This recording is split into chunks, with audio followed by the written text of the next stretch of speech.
Thank you. Can everybody hear me okay? All right. Well, thank you. I want to thank Ellie and Citi for having me join you today. I lead a think tank in Washington called the Information Technology Innovation Foundation. We've done a fairly significant amount of work on this question of future work in technology. So one of I guess the title of the session is what are the challenges? Let me suggest that I actually think one of the challenges is how do we speed this transition up? I think there's a lot of, um, I fully agree, for example, with what Bob Cohen was saying about softwareization and how it's improving and all.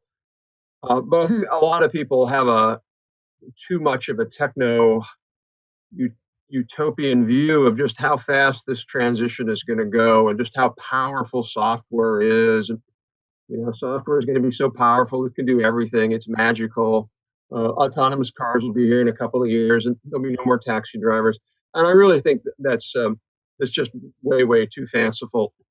Technology progresses much more slowly than people think. And you have a massive institutional inertia. Uh, you have sunk costs, so people aren't going to throw away. Trucking companies aren't going to throw away their trucks tomorrow if autonomous ones came along. So there's little bit of time, and the other component here is we're going to have resistance.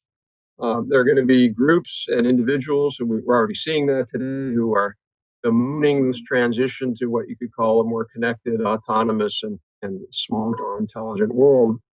And they're going to try to slow things down. So I actually think that's one of the big challenges. And why I think that's a problem is we have essentially been having about 1.2% productivity growth for the last 10 years, 15 years. It's a big reason why there's been wage stagnation. And unless you raise productivity growth, it's really hard, if not impossible, to raise the rate of wage growth.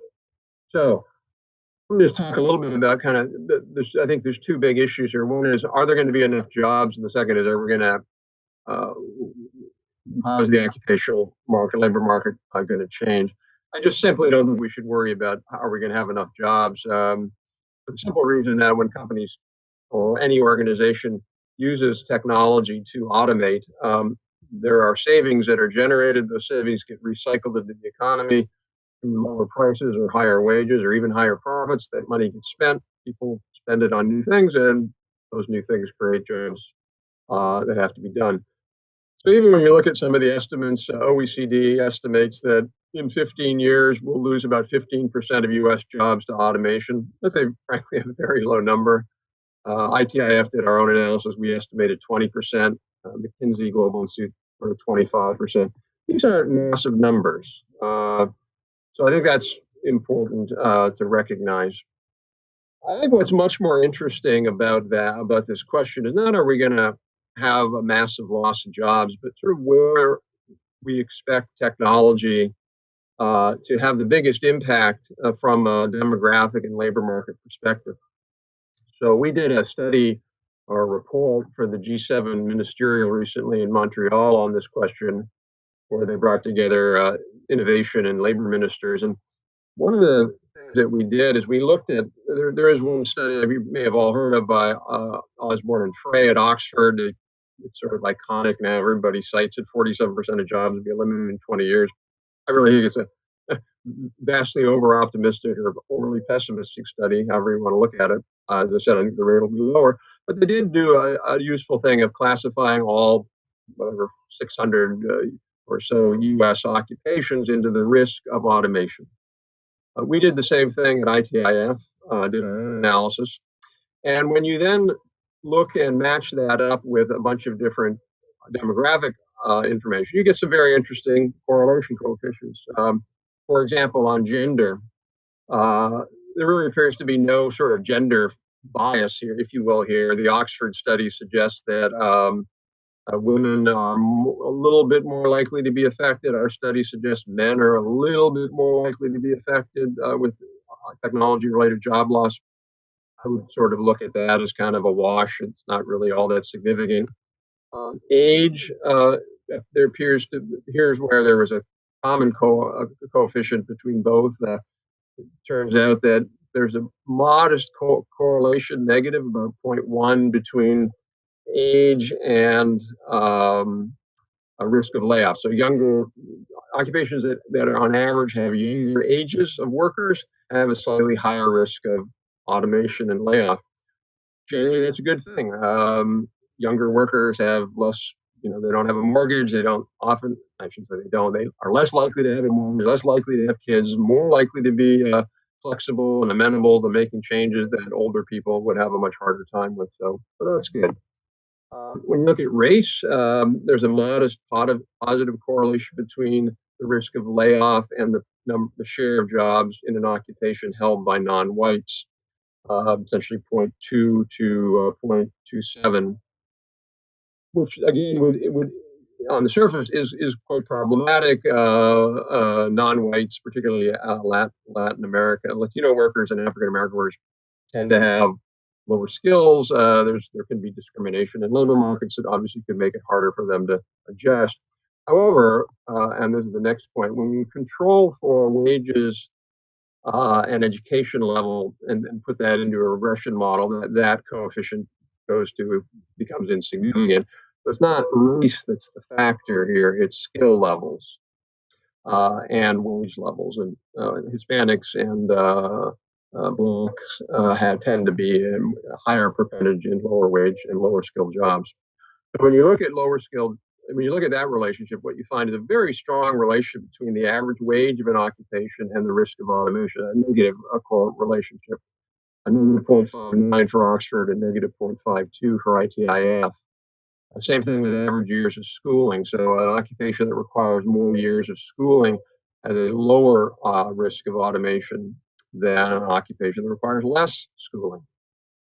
There's a lot of different data that essentially show that same thing. And so, we hear these things about lawyers going to be automated because we're doing, certain types of basic legal data collection or analysis, and radiologists and all that. Those are really the exceptions, not the rule. Most middle and higher wage jobs are much more protected because the jobs are much more complicated and diverse. So jobs that tend to be simple, more routine, less complex, those are the ones that are going to have the highest risk.